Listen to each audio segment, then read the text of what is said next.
What's going on, people? Welcome to another episode, another portion of pros and cons. It's been it was a pretty negative week for Manchester United, losing to Galatasaray on the Tuesday. Losing quite a few games that we shouldn't have been doing in the first place. We was coming into this Brentford game with a bit of negativity. Then we saw the lineup on the pre-match build-up. We saw Johnny Evans and Harry Maguire together, and we was like, oh my God, this is going to be a disaster. We're going to lose like 3-1. It's only Brentford. They've only won one game all season. It's going to be a nightmare. However, them two players that I've just mentioned were actually pretty decent, and there are other players, bigger players with bigger reputations who are currently under the microscope. So I want to talk about them. There's an interesting quote from Erik ten Hag on Casemiro in why he subbed him off. I'm going to dive into that. But I want to start off with the elephant in the room. And that elephant in the room is Andre Onana. After the hiccup against Galatasaray, and you had the couple of mistakes. There was like the Nottingham Forest one where he falls down on his back too easy. You had the Leroy Sané shot in the Bayern Munich game. And there's been a couple of as well where he probably should have got to the ball. And it's starting to become worrying signs now. Because yesterday in the game against Brentford, Casemiro gives it away stupidly in the midfield. They get numbers on the attack. They play it into the box. Lindelof, who's supposed to be the Iceman, tries to clear, makes an absolute mess of it. And then their player, I think it was Jensen, gets a shot off on goal. And, it's basically, it's not far away from the actual centre of the goal. It's not right in the corner or anything. It's an easy shot, really, to save. It takes a slight deflection, but not big enough where you can say, oh, fair enough, maybe he shouldn't have got to that. He should have made that save. And now that's 3-4 times where he should have made a save now.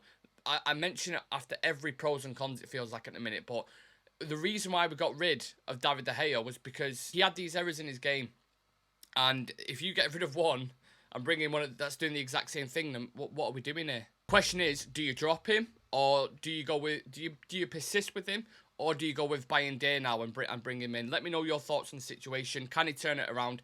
Is the pressure getting to him?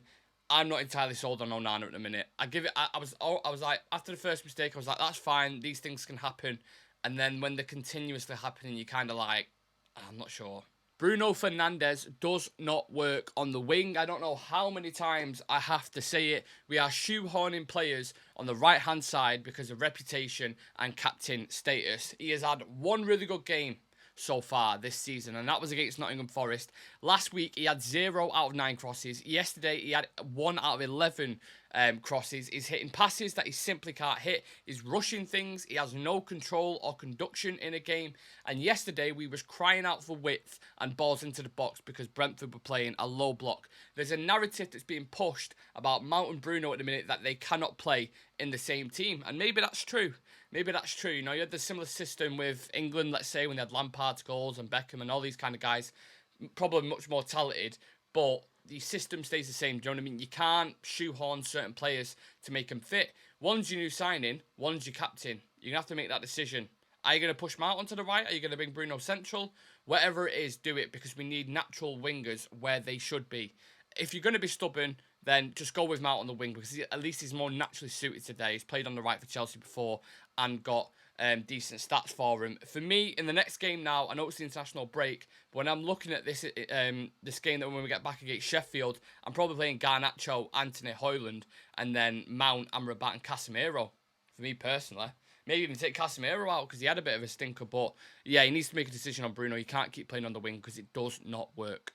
Another negative, individual errors and marking players are absolutely killing us. I went through footage yesterday, right, of every game to see where all our goals came from.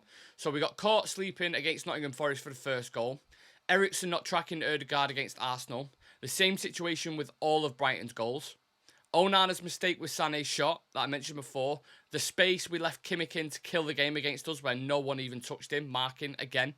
The mistake against Galatasaray, Onana's mistake, again. Zaha's goal for Galatasaray, Dalot makes a huge individual mistake, doesn't attack the ball, lets it bounce.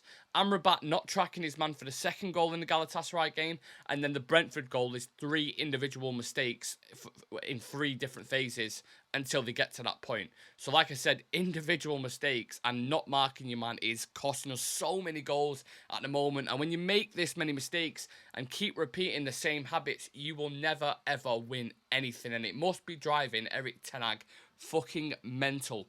The concentration in these games needs to be way better, because at the moment we've got a pretty fair, run of games. When we start playing the big boys in December, it's going to get sticky. Injuries and absences and illnesses, whatever you want to call it, are killing us. If you look at our record so far, Højlund arrived with a back problem. Antony's missed a good few games because of outside issues. Mason Mount was out for 3 to 4 weeks. McTominay has missed a couple of games. Maguire wasn't available to be picked for a couple of games. Bayern Day had back issues. Heaton was injured. So I think the only players who haven't been injured, absent or ill are Rashford, Bruno, Casemiro and Onana, I think. Which is fucking terrifying, because we're in October. We're only 2 months into the season, and most of our squad has been injured. And I think we've just hit a record where we've used 25 players already so far, which other people might look at, the glass half full, whatever you want to call it, and say, well, at least we're using players and they're getting game time and blah, blah, blah. I don't care about that. I want to win games effectively, so that doesn't matter to me. We need our first team players, and we're having way too many injuries at the moment. Our whole back line is out. And that is massive for us. Casemiro and Marcus Rashford were subbed pretty early. I think Casemiro was subbed 46th minute or 50th, somewhere around that mark. And then Marcus Rashford about the 65th, which is very early for 2 big players. The fact that they were subbed isn't a negative in itself. I'm not complaining at that at all. But these 2 players in particular, Casemiro and Rashford, were our best players last season. If we did not have them, we wouldn't have won what we've won, and we wouldn't have been, placed in the league where we did, because they was absolutely fantastic. Casemiro made a big mistake for the goal yesterday, which I touched on. Rashford looked isolated and frustrated, and just seemed to be frustrated within himself again. It seems to, I don't know if things are going, on off the pitch. Sometimes you never know these things, but I don't know. It's just, when you just focus on Casemiro for a second, right? He was creative on the ball, but also wasteful. He's not winning the same high level of duels that he had last season. He's missing a lot of tackles. He's not marking his man properly. I thought Amrabat, when he went into that 6, looked much more settled. That's not to say he's a better player or I prefer him there. I just think it looked different, and he offered a bit more calmness, and his passing, I'm pretty sure his passing metrics were much better. So I don't know what you do with Casemiro at the minute. There is definitely something off. I don't know whether it's tactically, individually, whatever it is. It's weird, because the comments that Erik ten Hag made after the game, when he said, I took Casemiro off, what was it? I brought Eriksen on because I wanted more football, is what he said. That's a pretty strong, comment. It's the 5 times Champions League winner that you're talking about here, who's done everything in the game. So that is strong comments from Erik ten Hag. And let's see how kind of Casemiro reacts to it. On Marcus, I think he's slightly tweaked his game recently. He's got a little bit better. Decision making on the ball, slightly better. He's naturally improving. I think when Reguilon comes back, that'll help his game tremendously, because he offers that natural width. You have the overlapping and underlapping runs, which unlocks a winger where they can kind of get the movement in, and then rather than being 1v3, you 1v1, which is much better in that situation. So I do think there are things that aren't helping Marcus, but he's not helping himself either.